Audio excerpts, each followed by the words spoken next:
السلام عليكم ورحمة الله وبركاته. فصيح السينما، طفلنا المعجزة اللي قالوا عليه فصيح السينما، ظهر في السينما في نهاية الخمسينات لما أسند إليه المخرج صلاح أبو سيف دور الطفل اليتيم في أحد الملاجئ في فيلم مجرم في أجازة سنة 1958. اشتهر بلقب فصيح السينما عشان خفة ظله وذكائه في أفلام الخمسينات والستينات زي فيلم سر طاقية لخفة وإشاعة حب.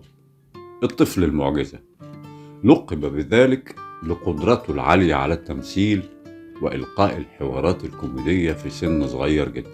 اشتهر بجملته الشهيرة يا ناس افهموني أنا مش صغير في فيلم سر طاقية لخفة. أول دور ليه كان في فيلم مجرم في أجازة مع فريد شوقي وصباح.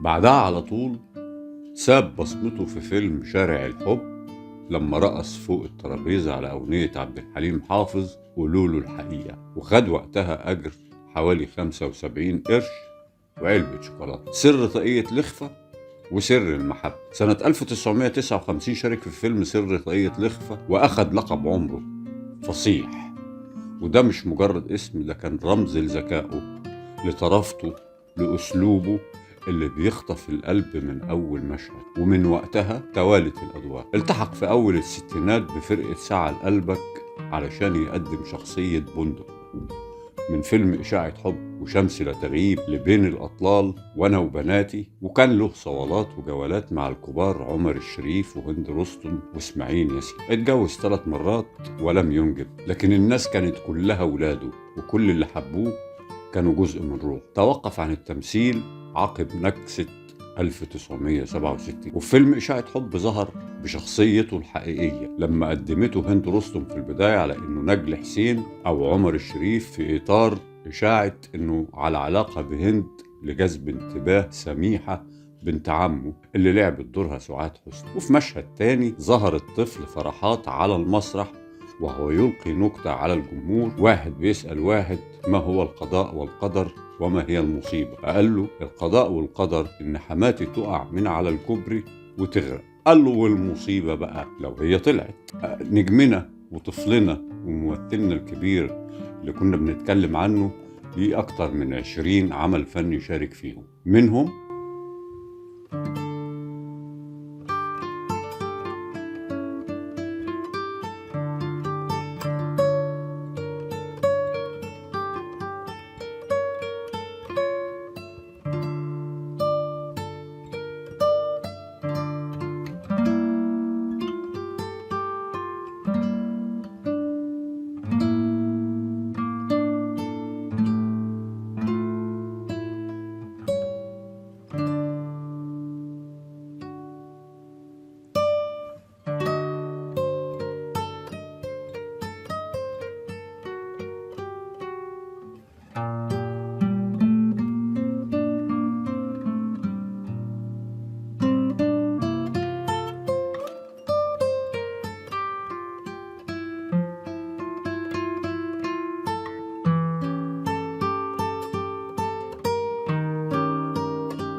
ونجمنا المحبوب رحمة الله عليه اتعرض لجلطة في المخ ونتجت عنه تعب شديد، وأوصى في النهاية إن الناس تفتكره بفنه وتدعي له دايما الله يرحمه. فناننا اللي كنا بنتكلم عنه طبعا اسمه أحمد فرحات، كان تاريخ ميلاده 23 يوليو سنة 1950 وتوفي في 21 يوليو عام 2024. أحمد فرحات فصيح السينما.